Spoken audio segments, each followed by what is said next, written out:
Yang pertama, siapa yang berurusan dengan Al-Quran pasti akan diperbaiki derajatnya. Bapak Ibu yang saya hormati, proses turunnya Al-Quran itu ada 3 tahap. Yang pertama, Al-Quran yang semula ada di Lauhul Mahfuz, tempat tertinggi dan hanya Allah yang tahu. Dari Lauhul Mahfuz kemudian Al-Quran diturunkan segeluntung 30 juz di langit dunia, di bukan Baitul Makmur, Baitul Izzah, rumah kemuliaan. Al-Quran diturunkan di langit dunia, di Baitul Izzah, rumah kemuliaan. Kapan? Pada bulan Ramadan. Selanjutnya, Al-Quran yang ada di Baitul Izzah diturunkan oleh malaikat Jibril kepada Rasulullah, kepada Nabi Muhammad selama 23 tahun berdasarkan perintah Allah, berdasarkan kebutuhan, berdasarkan peristiwa yang melatar belakanginya, berdasarkan jawaban atas pertanyaan orang-orang kafir Quraisy. Al-Quran diturunkan kepada Nabi Muhammad 13 tahun di Mekah, yang kita kenal dengan surat-surat Makkiyah. Ada 86 surat, suratnya pendek-pendek, membicarakan masalah tauhid, keimanan, peristiwa alam. Dan 10 tahun diturunkan di Madinah, kita kenal dengan surat Madaniyah. Ada 28 surat panjang-panjang berisi tentang hukum-hukum syariat, berisi dengan bagaimana mengatur hablum minan nas, dan berisi tentang berbagai kisah para nabi, rasul, dan orang-orang pilihan. Nah, ketika Al-Quran diturunkan melalui malaikat Jibril, maka status malaikat Jibril naik, derajatnya ditingkatkan, mendapatkan julukan sebagai Sayyidul Malaikah, pemimpin, penghulu para malaikat. Loh, malaikat paling kan jumlah pira sih? Malaikat Jibril, Mikail, Israel, Israfil, Munkar, Nakir, Ridwan, Malik. Kowe tau nang sing kita kenal loh. Ternyata jumlah malaikat kita tidak bisa menghitung. Bapak Ibu, ketika perjalanan Mi'raj, Rasulullah didampingi malaikat Jibril. Di langit lapis pertama ketemu dengan Nabi Adam, lapis kedua ketemu dengan Nabi Isa, langit lapis ketiga ketemu dengan Nabi Yusuf, langit lapis keempat ketemu dengan Nabi Idris, langit lapis kelima ketemu dengan Nabi Harun, keenam ketemu dengan Nabi Musa, lapis ketujuh ketemu dengan Nabi Ibrahim. Nah, pada langit ketujuh Rasulullah melihat ada tempat yang namanya Baitul Makmur.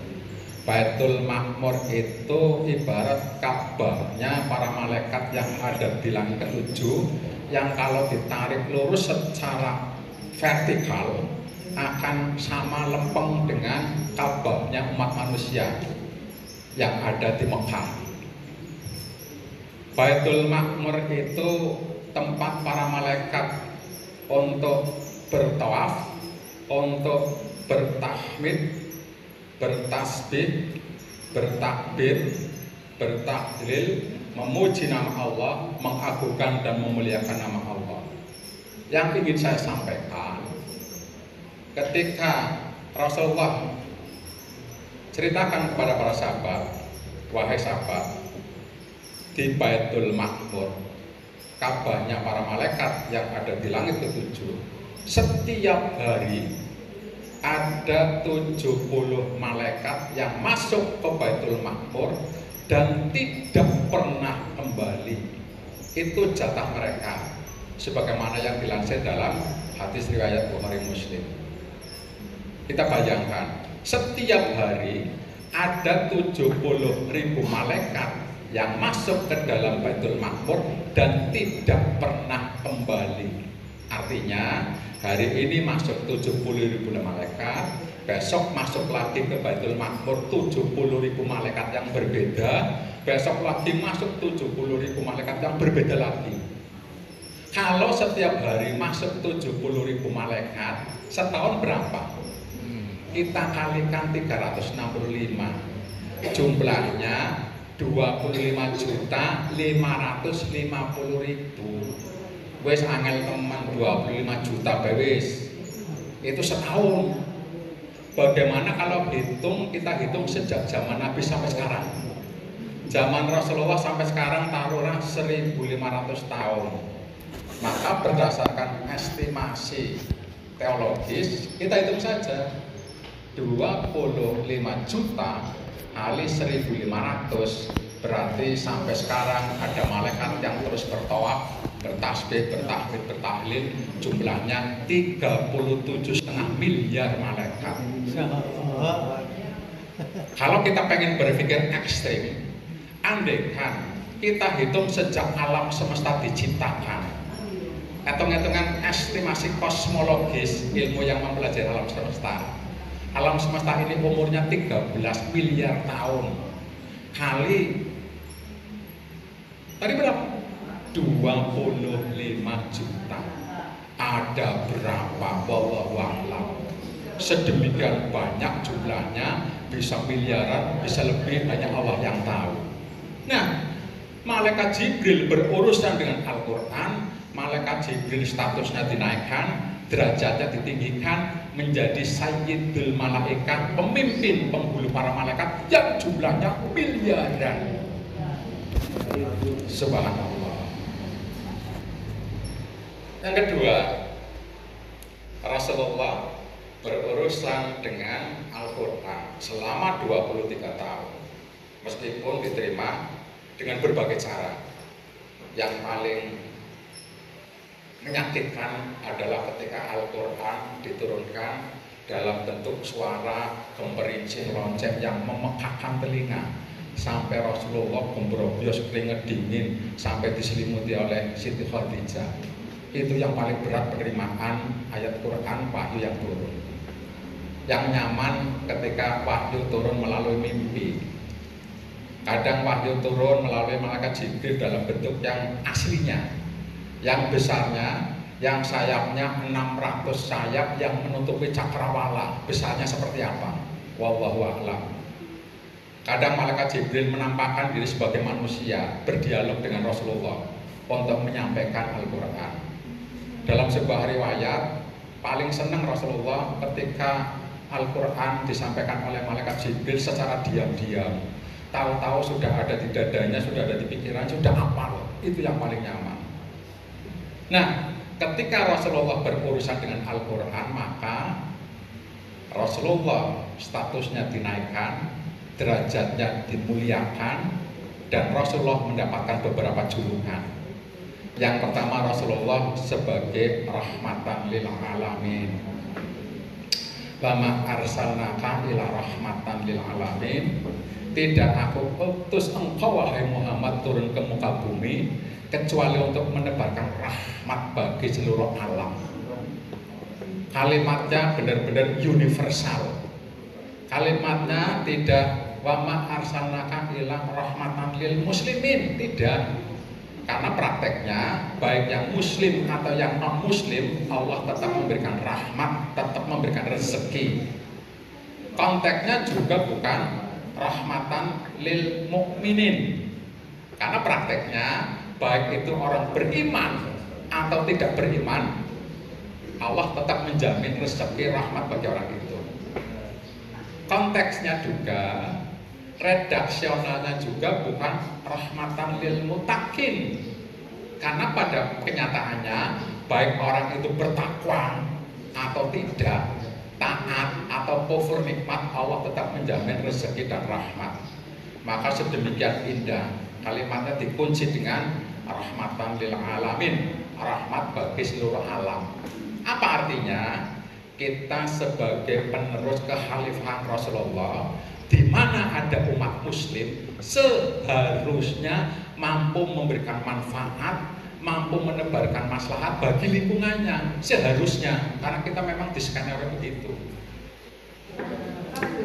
Yang kedua, Rasulullah juga mendapat julukan sebagai uswatun hasanah, teladan bagi semuanya, akhlak yang mulia, teladan yang sempurna. Sebagai seorang rasul, dia teladan yang sempurna bagi para sahabat. Sebagai panglima perang, dia teladan yang sempurna bagi para prajuritnya. Sebagai seorang ayah, dia teladan yang sempurna bagi anak-anaknya. Sebagai seorang suami, dia teladan yang sempurna bagi istri-istrinya. Kurang apa? Rasulullah juga mendapatkan sebutan Sayyidul Anbiya wal Mursalin, manusia pilihan yang ditunjuk oleh Allah untuk memimpin para nabi dan rasul. Berapa sih jumlah nabi? Dalam sebuah hadis sahih disebutkan jumlah nabi itu 240.000. Sementara jumlah rasul ada yang mengatakan 313, 314, 315. Apa sih bedanya? Kalau nabi menerima wahyu untuk dirinya sendiri, kalau rasul menerima wahyu untuk dirinya sendiri, untuk keluarganya, untuk seluruh umat yang jadi pengikutnya.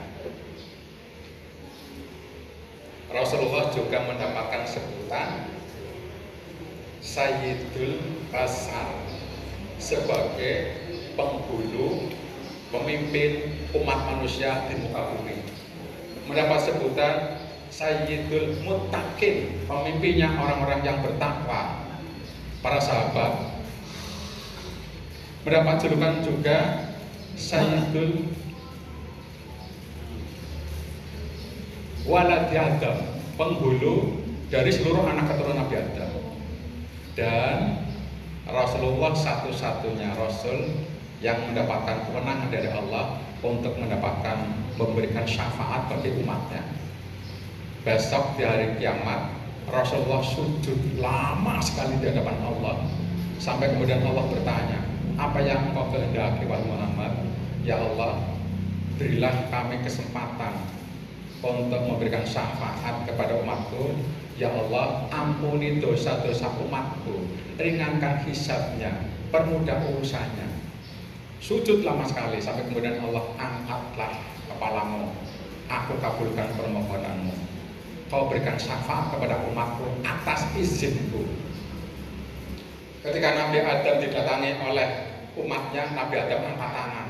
Saya tidak mampu memberikan syafaat karena saya pernah berbuat dosa. Ketika diberikan kepada Nabi Ibrahim, saya tidak mampu memberikan syafaat karena saya juga pernah berbohong. Kemudian ya, ketika Nabi Ibrahim menghancurkan patung-patung berhala, kemudian kampaknya dicangkol yang paling gede, kemudian iblis menyerupai orang tua menyampaikan, kamu pengen tahu siapa yang menghancurkan berhala? Namanya Ibrahim. Maka Raja Namrud memanggil Ibrahim, kenapa kau hancurkan berhala-berhala kami? Siapa? Saya tidak menghancurkan. Kau tahu borong yang kono. Lah kenapa yang lain hancur? Nabi Ibrahim balik bertanya, yang menghancurkan itu patung yang paling gede. Raja kemudian menyampaikan, bagaimana mungkin patung bisa menghancurkan berhala-berhala yang kecil? Ibrahim langsung menyekak stare. Kalau begitu, kenapa kau percaya patung-patung itu disembah karena tidak punya kekuatan apa-apa? Tapi dasar Raja Namrud yang pangkot, Nabi Ibrahim tetap dihukum pangkot. Pernah berbuat salah. Ketika datang ke Nabi Musa, saya pun tidak bisa memberikan syafaat karena saya pernah memukul orang sampai meninggal, anak buahnya Fir'aun. Saya pukul sampai meninggal dan saya harus melarikan diri. Saya pernah membunuh orang meski tidak sengaja. Umatnya Nabi Isa berbondong-bondong minta syafaat, saya tidak mampu. Datanglah ke Nabi Muhammad. Nabi Muhammad satu-satunya Rasul yang mendapatkan kewenangan memberikan syafaat kepada umatnya. Bersyukurlah kita menjadi umat Nabi Muhammad. Dan yang terakhir, Nabi Muhammad adalah Nabi yang namanya disebut-sebut puluhan miliar kali oleh umatnya dalam satu hari di seluruh penduduk planet bumi. Bapak Ibu, penduduk planet bumi itu 8 miliar. Umat muslimnya hanya 2 miliar. Umat Kristen, Katolik, Buddha, Hindu, Konghucu, agama resmi 5 miliar. 1 miliar itu agama negara spesifik masing-masing, agama Shinto misalnya. Dan 1 miliar itu ateis, didominasi oleh Vietnam, kemudian Cina, kemudian Thailand. Nah, andaikan umat muslim di planet bumi yang 2 miliar ini separuh saja yang sholat, 1 miliar saja. Padahal kalau kita sholat selama 5 waktu, pada tasyahud awal, tasyahud akhir kita mesti menyebut nama Nabi Muhammad melalui sholawat. Kalau dihitung sehari semalam, kita minimal 30 kali menyebut nama Nabi Muhammad melalui sholawat yang dibaca dalam tasyahud awal dan tasyahud akhir. Kalau setiap orang menyebut nama Muhammad 30 kali, ada 9 orang yang sama-sama sholat, ada 30 miliar orang menyebut nama Nabi Muhammad dalam sehari. Itu baru sholat wajib. Bagaimana kalau sholat rawatib qobliyah ba'diyah? Bagaimana sholat tahajud? Bagaimana sholat isra syuruk? Bagaimana sholat duha? Belum lagi sholawatan kalau ibu-ibu jamiah pengajian. Belum lagi kalau pidato-pidato pasti menyebut nama Nabi. Bisa jadi 60, 70, 80 miliar kali namanya disebut oleh umatnya. Dan tidak ada pemimpin di planet bumi yang namanya disebut-sebut sampai puluhan miliar kali kecuali hanya Nabi Muhammad. Karena Nabi Muhammad berurusan dengan Allah.